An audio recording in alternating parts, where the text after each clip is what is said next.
the day after Thanksgiving is obviously, as we know, one of the busiest shopping days of the year, Black Friday, and it's the unofficial start of the holiday shopping season. But along with the holiday bargains come the crooks and a frightening brand of thievery that is actually reaching epidemic proportions. Identity theft is the fastest growing crime in America.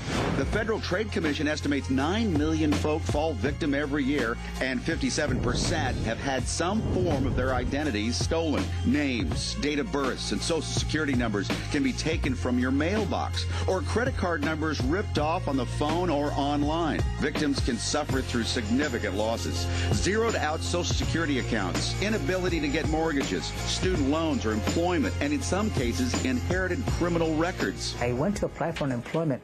This individual was collecting unemployment during the time that I was actually working.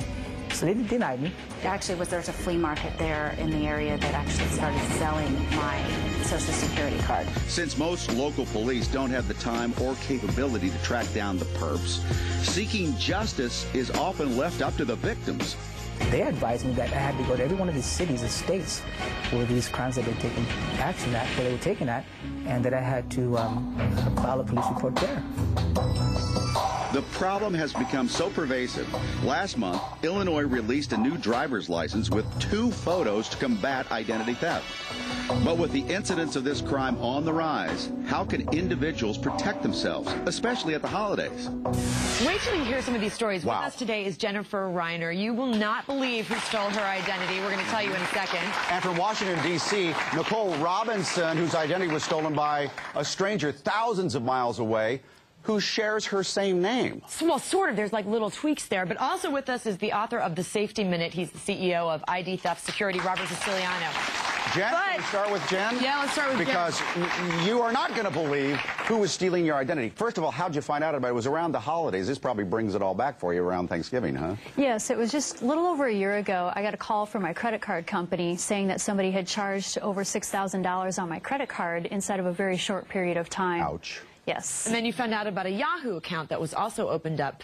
Yes, yeah. In your name? In my name. With your the password was one of my cat's names. But you didn't open this account up? Absolutely not. I had no idea it existed. So how fast did she drain your bank account? Within about 5 days through, I believe, 4 different ATM withdrawals. And she was your best friend? Absolutely. How long had you known this girl? She was my best friend. I had met her at a job, and we immediately clicked, and we just spent a lot of time together. You had no idea that she had a shady side? Absolutely none. She had me completely fooled. And, of course, who would you talk to about your money problems but your best friend? So you just keep feeding her more information.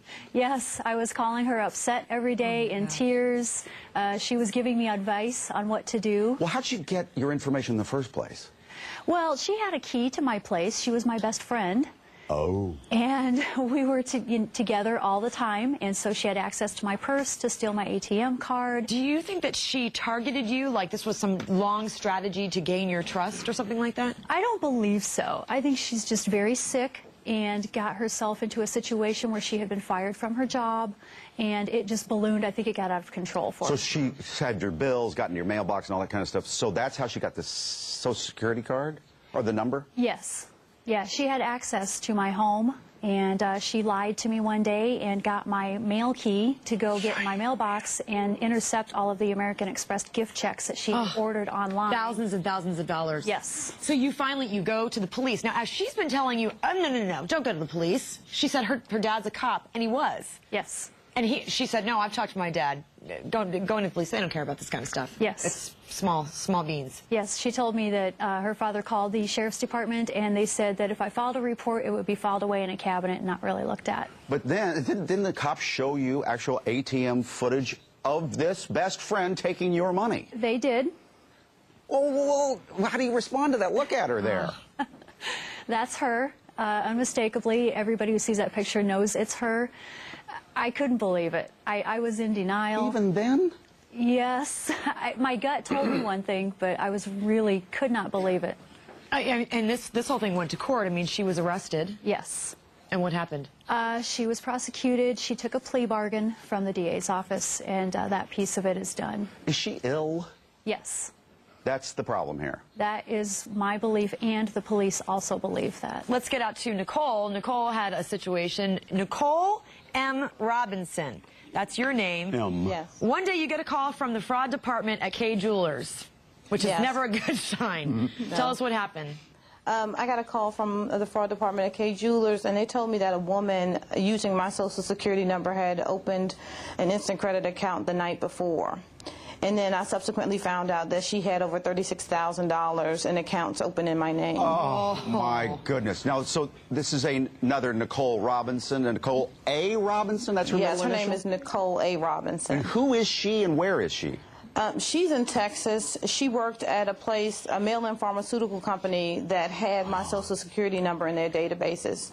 So in total, how much did she rip you off?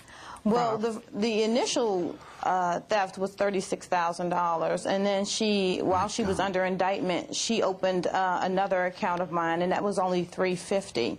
What's another creepy aspect of this, Nicole, is she basically became you in a way, didn't she?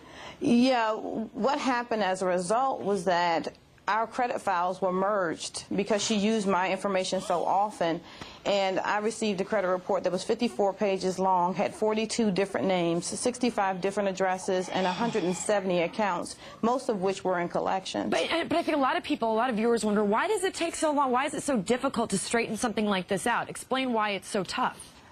The merchants want to believe that the person who's claiming fraud is actually lying, and that's what I came up against. A lot of times when I called merchants to say this is fraud, they didn't believe me. And when disputing information on my credit files as well, the credit reporting agencies weren't really willing to believe that what I was saying was the truth. They rather believe the merchants than the consumer. Well, in a way, then, I mean, this Nicole Robinson in Texas is a criminal. So in a way, you kind of turned into a criminal on paper. Yes, I became a criminal. I had bad checks attributed to me. I started getting her collection notices for accounts that she opened, not even using my Social Security number. How does it destroy your life, though, Nicole? I mean, how bad does it get? You can't really buy things, can you? No, I couldn't refinance my home at that time. I couldn't get a line of credit at my bank. A credit card that I had that had a zero balance, I couldn't use. I got to a store one day trying to use the card, and I was denied. The woman said, I can't process this because of the fraud on your account. Oh, my God. And I was like, I didn't commit any fraud. Robert, 50% of the people who are doing the stealing are people that we know. Yes, as much as 50% of all identity theft does actually happen from friends, family, coworkers, employees, employers. Those that have direct access to your information generally are the ones that are committing the crimes. A shockingly high percentage. Well, I'm looking at some of the eyes of our coworkers over here. Shifty. Very. But Jen, I mean, how much did it affect your life?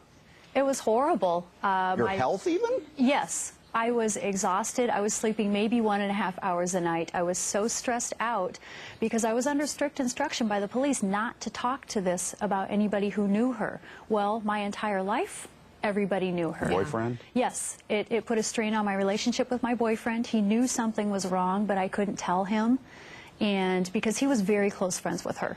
And so I especially couldn't speak to him about it. Jeez. So.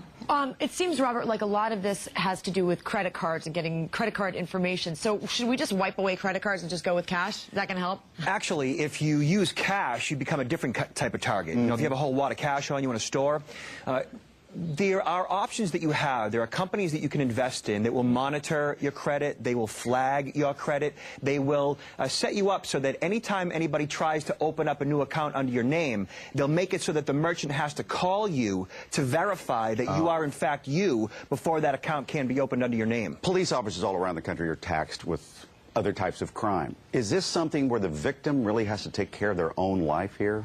This is the only crime that I can think of that you are guilty until proven innocence. And law enforcement is completely overwhelmed. And how is a law enforcement officer in, let's say, Denver supposed to, take care of a criminal who's in Texas? They're just overwhelmed, and often it's out of the jurisdiction. I definitely agree with that. It was a burden on me because of the distance between us. But for me, in a lot of ways, that was a benefit, because had she been in my local area, I think it would have been harder for me to prove that it was not me who opened these accounts. Yeah. All right, when we come back, we're going to tell you 5 things that you can do to protect your identity.